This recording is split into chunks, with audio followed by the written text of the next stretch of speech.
अगर आपने मेरे चैनल को अब तक सब्सक्राइब नहीं किया है तो इस लाल बटन को दबाकर सब्सक्राइब ज़रूर करें और बगल में इस बेल बटन को ज़रूर दबाएं जिससे कि आपको आगे आने वाले सारे वीडियोस का अपडेट मिलता रहेगा। अगर आप रोज़ के खाने से हो गए हों बोर, कुछ अलग वैरायटी बनाना चाहते हैं, अपने परिवार वालों को इम्प्रेस करना चाहते हैं, तो बनाइए ये बहुत ही टेस्टी और टेम्पटिंग दिखने वाली पर्दा बिरयानी। बहुत ही सिंपल स्टेप्स में ये बन भी जाती है, तो चलिए इसे बनाना शुरू करते हैं। यहाँ पर कढ़ाई में मैं ले लूँगी करीब 5 से 6 बड़े चम्मच तेल और अब इसमें मैं डाल दूँगी 3 बड़े प्याज जिनको पतले स्लाइसेस में काट लिया है। इनको तलना है, तो यहाँ पर जो फ्राइड ऑनियंस बिरयानी में यूज़ किए जाते हैं उनको मैं एक ही साथ तल के निकाल लूँगी और थोड़े से प्याज जो सब्ज़ी में यूज़ होंगे वो भी साथ ही में भुन जाएंगे, तो हमारा वक्त भी बचेगा। आप पूरी रेसिपी देखें, एकदम स्टेप बाय स्टेप मैंने आपको रेसिपी बताई है यहाँ पर। तो जब तक प्याज भून रहा है तब तक मैं आटा तैयार कर लूँगी नान के लिए। तो यहाँ पर मैंने ले लिया है 1 कप मैदा और 1 कप गेहूं का आटा। इसमें मैं डाल दूँगी नमक स्वाद अनुसार, पिसी हुई चीनी और बेकिंग सोडा। इनको अच्छी तरीके से मिक्स कर लें। फिर 1/4 कप यहाँ पर मैं डाल दूँगी दही, जो कि करीब 4 से 5 बड़े चम्मच है। इसमें मैं डाल दूँगी करीब 2 बड़े चम्मच तेल। सारी चीज़ों को अच्छे से मिक्स कर लें और फिर इसके बाद इसमें थोड़ा थोड़ा करके पानी डालना है और एक नरम आटा गूँथ कर तैयार कर लें। फिर इसे करीब आधे घंटे के लिए छोड़ दूँगी जिससे कि ये सेट हो जाएगा। आटा तैयार हो गया है और अब उसे ढककर अलग रख दूँगी। यहाँ पर प्याज चेक कर लेते हैं। आप देख सकते हैं प्याज का रंग बदलने लगा है। यहाँ पर मैंने प्याज को बीच बीच में चलाया है जिससे कि ये समान रूप से भून रहे हैं, आप देख सकते हैं। तो यहाँ पर इस समय जो प्याज का टेक्सचर और कलर है ये सब्ज़ी के लिए परफेक्ट है। तो थोड़ा सा प्याज मैं एक प्लेट में निकाल लूँगी और बाकी के प्याज को मैं बिरयानी के लिए और थोड़ा सा ब्राउन कर लूँगी। तो यहाँ पर मैंने प्याज को 2 हिस्सों में डिवाइड कर लिया है, जिसमें ये बिरयानी के लिए जो प्याज है थोड़ा सा मैंने ज़्यादा क्वांटिटी में ही रखा है, जो कि करीब 2 गुना है। प्याज भून लेने के बाद अब एक बड़े भगोने में मैंने पानी उबलने के लिए रख दिया है। अब इसमें मैं डाल दूँगी कुछ खड़े मसाले, जैसे कि एक बड़ी इलायची, छोटी इलायची, दालचीनी, लौंग, चक्री फूल, तेज़पत्ता और थोड़ा सा मैंने जीरा डाला है। नमक डाल दूँगी स्वाद अनुसार और अब इसे उबल जाने के लिए रख दूँगी। यहाँ पर प्याज फ्राई हो गए हैं तो इनको मैंने निकाल लिया। थोड़ा सा तेल और इसमें डाल दूँगी। तेल अच्छे से गर्म हो जाए तब इसमें मैं डाल दूँगी जीरा, 2 तेज़पत्ता, लाल मिर्च, कुछ खड़े मसाले डालूँगी जैसे कि दालचीनी, लौंग, इलायची, बड़ी इलायची भी मैंने डाली है और लाल मिर्च को मैंने टुकड़ों में तोड़कर यहाँ पर डाल दिया है। इनको थोड़ा सा भून लेने के बाद इसमें मैं डाल दूँगी जो तला हुआ प्याज मैंने अलग निकाला था सब्ज़ी के लिए उसे, और फिर 1 बड़ा चम्मच मैंने दरदरा कूट कर लहसुन रखा है उसे डाल दूँगी और 1 बड़ा चम्मच कद्दूकस किया हुआ अदरक। आप चाहें तो इनका पेस्ट बनाकर भी डाल सकते हैं। इनको भी थोड़ा सा भून लूँगी जिससे कि इसका कच्चा फ्लेवर निकल जाए। सब्जियां जिनको मैंने काट कर रखा है बिरयानी के लिए उसे डालूँगी। तो यहाँ पर मैंने एक बड़ा आलू इस तरह से डाइस करके रख दिया था, उसे डाल दिया है। आधा कप के बराबर हरी मटर है, यहाँ पर मैं ताज़ा हरी मटर यूज़ कर रही हूँ। इसके बाद इसमें मैं डालूँगी थोड़ी सी शिमला मिर्च। शिमला मिर्च अगर आप नहीं पसंद करते हैं तो इसे स्किप कर सकते हैं, लेकिन इससे भी बहुत ही अच्छा फ्लेवर आता है बिरयानी में। इसके बाद यहाँ पर मैंने थोड़ी सी और सब्जियाँ ली हैं जैसे कि फूल गोभी, गाजर और फ्रेंच बीन्स। इनको भी काट कर अच्छे से धोकर यहाँ पर कढ़ाई में डाल दिया है और उनको लो से मीडियम आंच पर भूनना है। दूसरी तरफ पानी में भी उबाल आ गया है, तो अब चावलों को पानी में डालकर 85 to 90% यानी कि 85 से 90% तक पक जाए, इतना हमें चावलों को पकाना है। तो आंच को मैंने मीडियम फ्लेम पर ही रखा हुआ है। एक बार चावलों को मैं थोड़ा सा मिक्स कर लूँगी। इसे बहुत ज़्यादा कलछी से छेड़खानी ना करें, नहीं तो ये टूटने लगेंगे। बस पहली बार ज़रा सा मिक्स करके इसे पकने के लिए छोड़ दूँगी। हल्के तीखे फ्लेवर के लिए यहाँ पर मैंने 2 हरी मिर्च इस तरह से छोटे टुकड़ों में तोड़ के डाल दी है। और अब सब्जियों को भी आप देख सकते हैं अच्छा सा सुनहरा रंग आ गया है। थोड़ा सा भून लेने के बाद इसमें मैं डाल दूँगी कुछ मसाले जैसे कि हल्दी पाउडर, जीरा पाउडर, धनिया पाउडर, गरम मसाला, कश्मीरी लाल मिर्च पाउडर मैंने यहाँ डाला है। सारे मसालों को अच्छी तरीके से मिक्स कर लें। यहाँ पर है सीक्रेट इंग्रेडिएंट, इसे डाल देने से बिरयानी का जो फ्लेवर है और भी ज़्यादा टेस्टी हो जाता है। तो यहाँ पर मैंने लिए हैं कुछ जावित्री के टुकड़े, काली मिर्च कूट कर ले लिया है।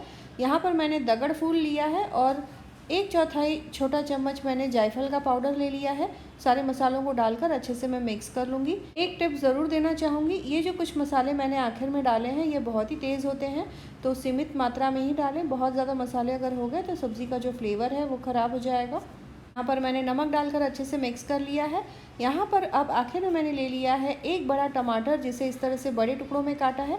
यहाँ पर टमाटर को एक सब्ज़ी के रूप में मैंने यूज़ किया है, इससे सब्ज़ी में बहुत ही अच्छा फ्लेवर आएगा। टमाटर को पूरी तरह गलाना नहीं है, लेकिन थोड़े थोड़े से चंकी फ्लेवर सब्जियों को और भी ज़्यादा टेस्टी बनाएगा।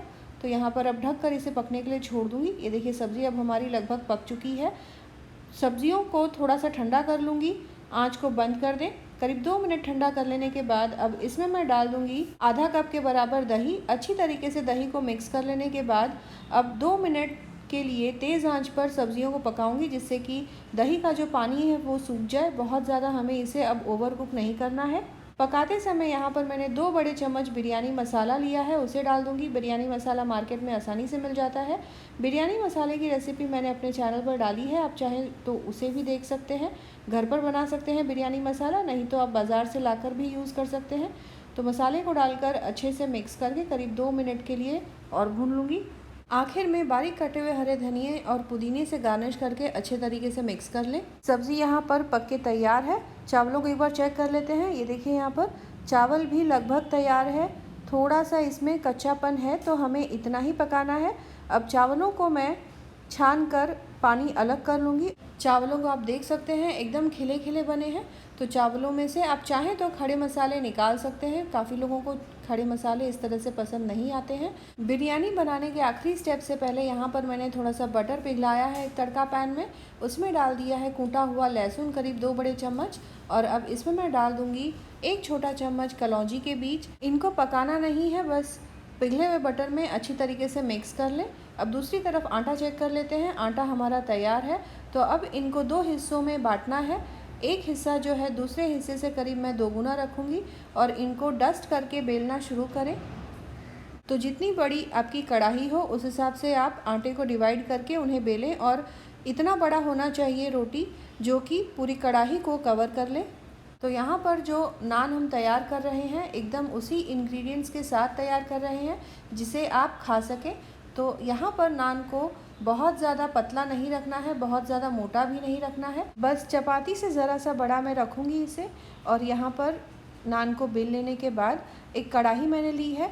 तो यहाँ पर बटर का मिक्सचर जो तैयार किया है कलौंजी और लहसुन के साथ, उसका एक लेयर मैं ब्रश के साथ कढ़ाई पर लगा लूँगी और फिर इस नान को कढ़ाई में डालकर अच्छी तरह से बिछा लें। कढ़ाई पूरी तरह से इस नान से कवर हो जानी चाहिए। आप बिना इस लहसुन और बटर के मिक्सचर से भी नान बना सकते हैं, ज़रूरी नहीं कि आप लहसुन यहाँ डालें। यहाँ पर नान को थोड़ा सा गार्लिकी फ्लेवर देने के लिए बटर और लहसुन को मिक्स करके कढ़ाई पे लगाकर उसके ऊपर नान को इस तरह से बिछाया है। तो इससे हमारा जो नान है वो गार्लिक नान बन के तैयार होगा, जो कि खाने में बहुत ही टेस्टी लगेगा। यहाँ पर ये देखिए नान को मैंने कढ़ाई में अच्छी तरीके से बिछा लिया है। तो ऊपर से कवर करने के पहले यहाँ पर हम बिरयानी की लेयरिंग करेंगे। तो सबसे पहले इस तले हुए प्याज को थोड़ा सा इस तरह से स्प्रिंकल कर लूँगी। थोड़ा सा बारीक कटा हुआ हरा धनिया और पुदीना डाल दूँगी। फिर इसके ऊपर डाल देना है एक पतली सी लेयर चावल की। तो यहाँ पर जो चावल हमने पका के रखा था उसे डाल दूँगी। इन्हें अच्छी तरीके से बिछा लेने के बाद फिर जो सब्ज़ी हमने पकाई है उनको 2 भाग में बाँटकर एक हिस्सा मैं अभी चावलों के ऊपर डालूँगी। सब्जियों के ऊपर फिर से एक लेयर चावल की डालनी है। चावल के ऊपर भी फिर से थोड़े से तले हुए प्याज, बारीक कटे हुए धनिया पत्ता और पुदीने पत्ते से गार्निश कर लें, इस तरह से बिछा लें। यहाँ पर सब्जियों की एक लेयर डाल लेने के बाद फिर से चावलों की एक लेयर ऊपर से डालनी है। चावलों को बिछा लेने के बाद ऊपर से फिर से तले हुए प्याज, बारीक कटे हुए हरा धनिया और पुदीने पत्ते से गार्निश कर लें। अब यहाँ पर मैं थोड़ा सा देसी घी डाल लूँगी। थोड़ा सा पीला रंग यहाँ यूज़ कर रही हूँ, मैं हरा रंग यूज़ कर रही हूँ। और गर्म पानी में मैंने थोड़े से केसर के धागे भिगो के रखे थे, उसे डाल दूँगी तो बहुत ही अच्छी खुशबू आ जाएगी। थोड़े से यहाँ पर मैं केवड़ा एसेंस छिड़क लूँगी, तो इससे बिरयानी की पूरी खुशबू आपको महसूस होगी। हम बिरयानी बना रहे हैं तो चावलों में भी बिरयानी का फ्लेवर आना चाहिए। थोड़ा सा बिरयानी मसाला मैं चावलों पर भी छिड़क लूँगी। और अब इस स्टेप को मैं फिर से रिपीट करूँगी, जिसमें सब्ज़ी की एक लेयर लगानी है, ऊपर से चावलों को बिछाना है और फिर तला हुआ प्याज, बारीक कटा हुआ धनिया पत्ता और पुदीना पत्ता, इनको छिड़कना है। हरा रंग और पीला रंग मैं यहाँ यूज़ कर रही हूँ।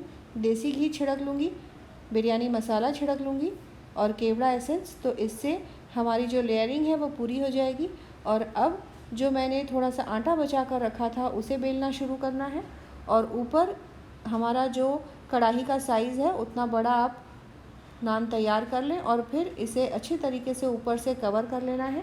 आप एक ही साथ चाहें तो बड़ा नान बेल कर यहाँ पर कवर करते समय किनारों से खींचकर कर सकते हैं, लेकिन इतना बड़ा नान हैंडल करना बहुत ही मुश्किल होता है, फट भी सकता है। तो यहाँ पर मैंने इसको हैंडल करने के लिए एक सिंपल स्टेप अपनाया है।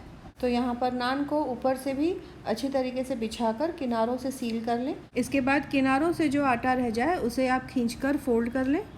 जो बटर का थोड़ा सा मिक्सचर बचा है उसे भी ऊपर से मैं इस नान पर लगा लूँगी ताकि इसमें भी अच्छा सा फ्लेवर आ जाए। और इसके बाद कढ़ाई को आंच पर मैं रख दूँगी, लो से मीडियम आंच पर। करीब 10 मिनट के लिए इसे एक तरफ से पकाना है। 10 मिनट में नान हमारा एक तरफ से पक के तैयार हो जाएगा। अच्छा सुनहरा रंग आ जाने के बाद नान में इसे पलट कर डोसा तवा पे, फिर मैं डोसा तवा पर ये ऊपर वाला हिस्सा पकाऊंगी। तो इस तरह से ये जो नान है पूरी तरह अच्छे से पक जाएगा और हमारा जो पर्दा बिरयानी है यहाँ पे बन के तैयार हो गया है। तो यहाँ पर आप देख सकते हैं ऊपर से कितना अच्छा सुनहरा रंग आया है। तो दूसरी तरफ से भी पकने के बाद हमारा नान जो है पूरी तरह पक जाएगा।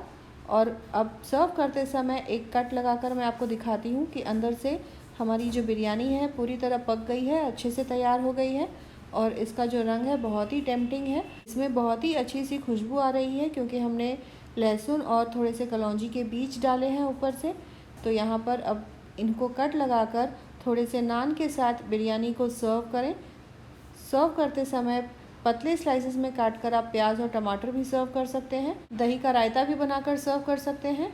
तो आप इस तरह से पर्दा बिरयानी घर पर ज़रूर बनाएं, सभी को बहुत ही पसंद आएगा और सब बहुत ही इम्प्रेस होंगे। तो आप इस रेसिपी को ज़रूर ट्राई करें और कमेंट करें अपने एक्सपीरियंस के बारे में। दोस्तों और रिश्तेदारों के साथ भी इस रेसिपी को ज़रूर शेयर करें।